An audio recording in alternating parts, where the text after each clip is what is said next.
मांग है उनके समक्ष की गई है। देखिए, आप जानते हैं कि जितने भी सतलुज नदी पर प्रोजेक्ट है बहुत विवादित हो गए और विवाद का एक मुख्य कारण है जो गैर कानूनी डंपिंग नदी में हो रही है। वो एक बहुत गंभीर मसला है और उस मसले को लेकर 3 बजे मैं हिमाचल प्रदेश के चीफ सेक्रेटरी महोदय को भी मिल रहा हूँ और ख़ास तौर पर वो सुन्नी हाइड्रो प्रोजेक्ट के सिलसिले को लेकर है। जहाँ तक प्रश्न लूरी हाइड्रो प्रोजेक्ट का है, उसमें हमने बहुत साफ और स्पष्ट प्रशासन को कह दिया है और इसके बाद सरकार को भी कह देंगे, जो प्रोजेक्ट प्रभावित की पीड़ा है उस पीड़ा को दुर्भाग्यपूर्ण कानून होने के बावजूद, नीतियां होने के बावजूद सरकार और सरकार का तंत्र उस पीड़ा को दूर नहीं कर पा रहा है।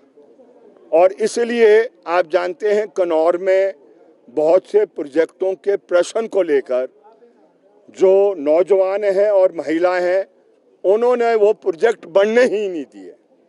हम ऐसी परिस्थिति नहीं चाहते हैं कि ऐसी परिस्थिति पैदा होए और इसलिए हमने डिप्टी कमिश्नर महोदय से विनती की है, जो कानून है, जो नीतियां हैं, मेहरबानी करके उनको लागू किया जाए। और वो क्या है, जमीन चले गई 132 लोगों की जो जमीनें इसमें गई ज्यादा की है, लेकिन 132 को अभी तक रोजगार नहीं दे पाई है जो सतलुज जल विद्युत निगम और जो पटेल कंपनी है।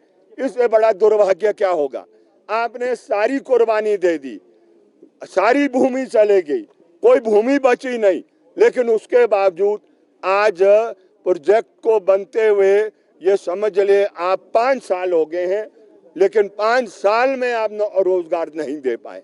और इसलिए हमने कहा 1 अप्रैल 2024 से जिन्होंने अप्लाई किया है, अगर अनस्किल्ड होगा तो अनस्किल्ड का वेजेस देना होगा, हाईली स्किल्ड होगा तो हाईली स्किल्ड का वेजेस आपको देना होगा। ये प्रश्न भी रखा है।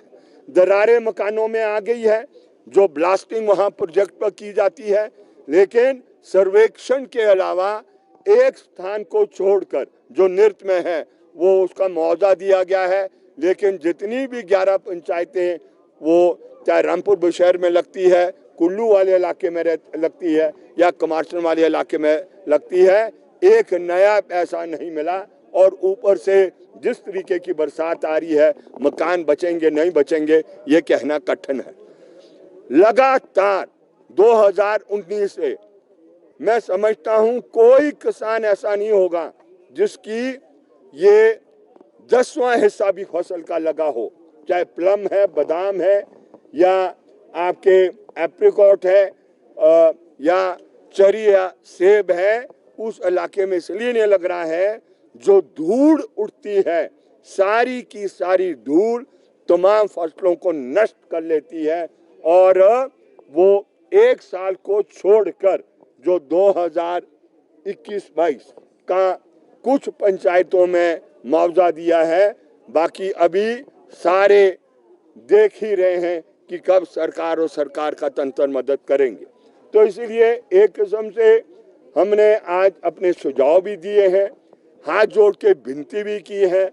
और आप जानते हैं हमारी धारा इस प्रकार की है, जब पानी इससे ऊपर चले जाएगा तो चाहे जो मर्जी हो, फिर ये आर पार की लड़ाई होने वाली है। आर पार की लड़ाई से पहले जितने भी दरवाजे होंगे उन दरवाजों को हम खड़काएंगे और कोशिश करेंगे कि उससे लोगों को न्याय मिले।